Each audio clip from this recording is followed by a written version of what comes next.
I'm here today with my group members, Tyler, Cooper, and Carter.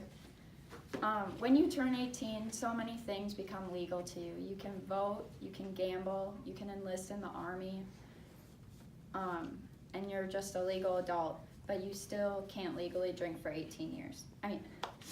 years. We're here today to inform you about the problems, causes, and solutions regarding the drinking age and what could happen if it were to be lowered. Lowering the drinking age could potentially decrease rebellious behavior exhibited by teens toward drinking. So many choices are made available to a person when they turn 18, so we say, why shouldn't drinking be one of them? A drinking age of 21 makes some kids younger than that want to drink because of the thought of doing something illegal and rebellious. Lowering the drinking age to 19 or 18, like many countries around the world have it set at, can make kids see drinking as less of a cool thing to do because they wouldn't have to wait as long to get to that point. A way to fix these problems could be to lower the age, and that's what we're going to tell you about today. Now that I've introduced you to our speech, on to Tyler with the problems regarding the drinking age. All right, thanks Rachel. I'm Tyler, and I'm here to talk about the problems with having the drinking age at the age of 21. The main reason why most 18-year-olds can't drink is because the law says you have to be 21 to drink. Most of you already know this. However, I believe this is a major problem with the control and consumption of alcohol products in the United States. We're all in college. This is a college class, and then many of you know that colleges are prone to lots of underage drinking. Like, for all of you, raise your hand if you ever heard about drinking or been offered a drink since starting college. It's pretty much everybody. So yeah, exactly. And then in an article by R.C. Aings, the article is called Why the Drinking Age Should Be Lowered, he talks about how having the drinking age at 21 is more prone for underage binge drinking in uncontrolled environments, making it a more dangerous situation overall. And then this is why most parents in the United States just allow their 16 or 18-year-old kids to drink under their parental supervision. As well as this, in the US, you are considered an adult at the age of 18. And then most of you, I'm assuming, are above or at the age of 18. And with this newfound responsibility comes a list of things you are now allowed to do in the United States. That list is, you can vote in the election. You can file your taxes every year. You can sue someone or be sued. You can serve on a jury. You can get a tattoo. You can buy a rifle or a shotgun. You can buy cigarettes or tobacco products. You can marry or create a civil partnership with someone. You can create your will. You can stand for election in the parliament. You can own land, buy a house, or apply for mortgage, and even join the military and die for your country.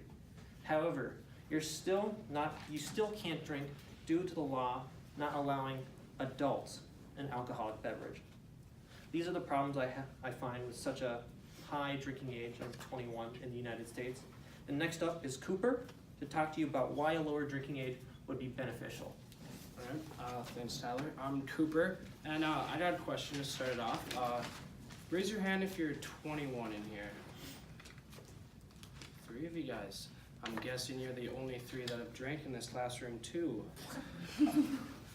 Alright, so the first thing off with why I think lowering the drinking age would be good is it takes away the thrill teens have of breaking the law when they do it. Teens want to act out, break the law, well, not all laws, but for this one, to seem more mature to older kids and adults. And what other countries in the nation have done to combat this is lowering the drinking age to 18, because they think that this disables the misconception of looking more mature drinking underage. The next thing up is, as Tyler stated in most of his paragraph, is it gives 18 to 20-year-olds all of the same rights that everyone older than 21 has. And then another big thing is why it would be beneficial is it would allow 18 and 20-year-olds to help boost the economy because they would be allowed to purchase alcohol. Because there's a lot of 18 or 20-year-olds that already have full-time jobs and have a steady income, which means that they would be able to purchase booze and boost the economy. the last thing that I have here is the law wasn't always 21 in the United States. In 1971, the 26th Amendment, which changed the voting age to 18, 36 states followed that and lowered the drinking age to 18 in their states. But in I don't have it written down, but in 1987, I believe, is when they changed it back to 21. And now, Carter to present how we would change it to Thanks, Cooper. 18. So I'm going to introduce a reasonable way that the drinking age can be lowered. Much how marijuana was put on the ballot in North Dakota, a petition could be set up in favor for lowering the age of alcohol consumption from 21 to 18. If the petition got enough signatures like marijuana did, there would be a high probability it would be put on the ballot, as it's already been talked about. Encouraging everyone to go and vote is crucial to get this passed. One would also ask, like, why does this even matter? Well, there are a lot of good answers to that question. As Tyler already said, there's a firm belief across the U.S. that if you're old enough to hold a rifle and fight for your country, you should be able to have a cold one with the boys, you know. Minors consume 11% of all alcohol in the U.S. and nothing's going to change that. The only outcome that happens from that situation is making young adults show up to court and pay a fine. They aren't going to stop drinking.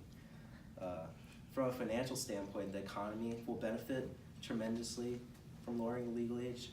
Nearly 1/5 of alcohol's multi-billion-dollar industry is attributed to people who are not supposed to be consuming it. About $22.5 billion in total. By lowering the age of consumption, it would rob alcohol of its taboo allure, which makes rebellious teenagers want to go off and binge drink without supervision. Imagine a world where cops aren't dragging the chase to find college students around for drinking. If someone is old enough to be labeled an adult, then they should be able to drink. I guess I just don't really understand why there are different standards for two people that are both ruled adults by the government. The government is kind of hypocritical in that sense when it comes to legal ages to drink. I don't know. To us and many others, lowering the legal drinking age is beneficial to all parties involved. And to close it up is Rachel for the conclusion. So with all this being said, the drinking age overall has many problems with it, involving things ranging from parents allowing underage drinking and how legal adults aren't allowed to drink in the U.S. Some of the reasons why it would be better is due to the fact that teens won't find it rebellious. The way we can work to change the law is by protesting in our local towns and cities, and first work towards the law allowing 18-year-olds to drink with legal guardians. Working to lower the drinking age in the United States to 18 years would be greatly beneficial to young drinkers due to the fact that we would drink in safe environments, would decrease rebellious behavior, and really show that you are an adult at the age of 18 and that you could be allowed to drink. Overall, lowering the drinking age is a big task and requires a lot of work, so we hope we were able to show you many of the reasons why having such a high drinking age is bad and how lowering it would be beneficial to the United States.